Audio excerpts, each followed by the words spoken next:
여러분 안녕하세요. 오늘은 교육활동 침해 행위의 유형 및 사례에 대해 알아보는 시간을 갖도록 하겠습니다. 교육활동 침해 행위의 사례를 보기 전에 몇 가지 사항에 대해 알아보고 가도록 할까요? 여러분이 친구에게 폭력을 휘두르는 것을 무엇이라고 할까요? 네, 그렇습니다. 바로 학교 폭력이라고 하죠. 마찬가지로 폭력을 선생님께 휘두르면 그것은 교육활동 침해 행위에 해당합니다. 이런 행동을 하면 대한민국에서는 법에서 정한 벌을 받아야 한다는 사실을 여러분도 잘 알고 있을 것입니다. 하지만 여러분은 벌을 받는 것이 무서워서가 아닌 상대방을 존중하고 인정하는 마음을 가지고 사람을 대하는 어린이가 되어야겠습니다. 특히 선생님께 다음의 행동을 하게 되면 선생님뿐만이 아니라 선생님께 수업을 듣는 다른 모든 친구들도 피해자가 된다는 것을 꼭 기억해 주세요. 나쁜 행동을 하여 나라가 정한 법에 따라 벌을 받는 것을 범죄라고 하죠. 실수나 또는 일부러 때려서 상대방의 몸이나 마음에 상처를 주는 행위는 상해 및 폭행죄에 해당합니다. 뿐만 아니라 진실 혹은 거짓을 말하거나 행동하여 다른 사람에게 겁을 주는 행위는 협박죄에 해당하고 진실 혹은 거짓을 말하여 다른 사람에게 창피함을 주는 행위는 명예훼손에 해당하죠. 그리고 일부러 다른 사람의 재산을 망가뜨리는 행위는 손괴죄에 해당합니다. 또한 성적인 말이나 행위, 물건 등으로 창피함 또는 혐오감을 느끼게 하는 행동은 성폭력에 해당하고 전화나 이메일, 인터넷 게시판, SNS 등으로 진실 혹은 거짓 정보를 여러 사람에게 전하는 행동은 불법 정보 유통 행위에 해당합니다. 그리고 선생님의 수업을 방해하거나 이유 없이 반복적으로 간섭하는 행동 또한 공무방해 또는 업무방해에 해당한다는 것을 잘 알아두세요. 그럼 좀 더 자세히 알아보도록 할까요? 이제부터 여기서 말하는 사람이란 말은 선생님과 친구, 형, 동생 등 주변 모든 사람들을 다 포함하는 말이라는 것을 알아두고 영상을 보기 바랍니다. 먼저 폭행에 대해 알아보겠습니다. 어떤 사람이 다른 사람을 때리게 되면 벌을 받게 되죠. 때리려고만 하고 때리지 못했더라도 그 심각성에 따라 처벌을 받는 상황이 될 수도 있습니다. 또한 몽둥이나 흉기 등 어떤 물건을 이용해서 때리게 되면 더욱 큰 처벌을 받게 되죠. 상해란 폭행으로 인해 다친 사람에게 상처가 난 것을 말하는데요. 이렇게 상해를 입게 되면 단순한 폭행보다 더욱 큰 벌을 받게 됩니다. 다음으로 협박이란 다른 사람에게 공포감을 느끼게 하는 말이나 행동을 하는 것을 말합니다. 이것 또한 당연히 처벌이 됩니다. 다음은 명예훼손인데요. 다른 사람들에게 어떤 사람의 평가를 나쁘게 하려고 진실 혹은 거짓말을 퍼뜨리는 행동을 말합니다. 진실된 말을 했더라도 그로 인해 피해자가 힘들어하는 상황이 발생하게 되면 그것도 처벌이 되니 주의해야겠죠. 물론 거짓으로 피해자를 힘들게 했다면 더욱 큰 벌을 받게 된다는 사실도 꼭 알아두세요.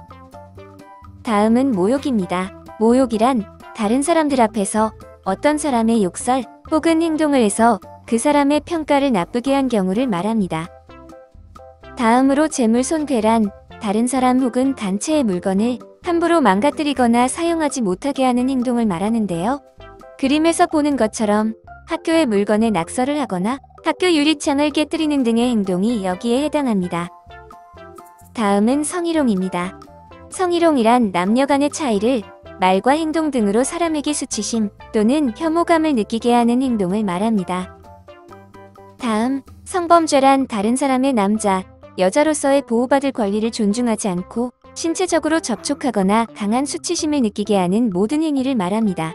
앞서 말한 성희롱이 말과 행동으로 수치심을 느끼게 한 것이라면 성범죄는 신체적인 접촉이나 불법 촬영 등 매우 강한 수치심을 느끼게 한다는 점에서 더욱 강한 처벌을 받게 됩니다.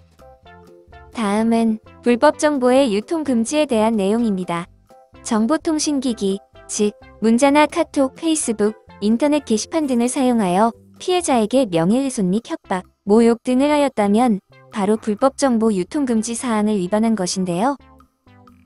같은 행동을 하더라도 정보통신기기를 사용한 범죄 행동은 빠른 전송, 그리고 오래 남는 기록 등 죄질이 나빠 더욱 큰 처벌을 받는다는 것을 꼭 기억해두기 바랍니다. 마지막으로 공무집행방해 및 업무방해란 선생님을 폭행하거나 협박 또는 속임수 등으로 속여서 수업이나 선생님의 업무를 방해하는 행동을 말합니다. 수업 중 선생님이 수업을 제대로 할 수 없도록 지속적인 피해를 주었다면 공무집행방해 및 업무방해죄에 해당할 수 있으니 꼭 주의하기 바랍니다. 그럼 이런 교육활동 침해 행위를 한 학생에 대한 조치는 어떤 것들이 있는지 살펴볼까요? 학교 폭력을 심의할 때와 마찬가지로 교육활동 침해 학생에 대한 조치를 할 때에도 사건의 심각성, 그리고 지속성, 고의성, 반성 정도, 관계 회복의 정도, 선도 가능성 등을 따집니다. 만약 제대로 반성하고 신속히 사과하면 조치를 경감받을 수도 있습니다. 교육활동 침해 학생에 대한 조치는 1호부터 7호까지인데요. 1호가 가장 낮은 처벌이고 7호가 가장 큰 처벌입니다. 1호는 교내 봉사, 2호는 사회 봉사, 3호는 학내의 전문가에 의한 특별교육 이수 또는 심리치료입니다. 4호는 출석 정지, 5호는 학급 교체, 6호는 전학이며 7호는 퇴학 처분인데요. 여러분도 알다시피 초등학교에서는 퇴학이 없기 때문에 초등학교는 6호, 즉 전학이 가장 큰 처벌이라고 생각하면 되겠습니다. 앞서 살펴본 처벌에서 3호, 학내의 전문가에 의한 특별교육 이수 또는 심리치료가 있었는데요. 3호 처분을 받았음에도 정당한 사유 없이 보호자가 특별교육이나 심리치료에 참여하지 않을 경우에는 법 제21조 제1항에 의해 1회 위반 시 100만원, 2회 위반 시 150만원, 3회 위반 시 300만원의 과태료를 물게 됩니다. 물론 여러분은 어리고 돈도 없는 미성년자이기 때문에 여러분이 지은 죄는 부모님이 짊어지게 된다는 것을 꼭 명심하세요. 그럼 선생님과 대화 중에 억울한 상황이 발생한다면 어떻게 해야 할까요? 선생님이 꾸중하실 때는 억울한 점을 말하기 전에 자신이 잘못한 부분을 먼저 생각해서 인정하고 사과를 드립니다. 그리고 선생님께 섭섭하게 느껴지는 부분이 있다면 선생님과 자신의 마음이 진정된 이후에 말씀드리는 것이 효과적입니다. 그리고 선생님의 행동이 명백히 잘못되었다고 생각하면 앞에 교육활동 침해 행동을 포함하지 않은 정당한 방법으로 여러분의 의견을 표현하도록 하세요. 마음이 가라앉은 후에 해명 또는 다른 선생님께 상의를 하는 것도 좋은 방법입니다. 위센터에 도움을 요청하거나 상담 선생님께 문의하는 방법도 있습니다. 물론 상담을 한 내용은 엄격히 비밀이 유지되며 이로 인한 어떤 불이익도 받지 않도록 보호되고 있으니 걱정하지 않아도 됩니다. 지금까지 교육활동 침해 유형 및 사례에 대해 알아보았습니다.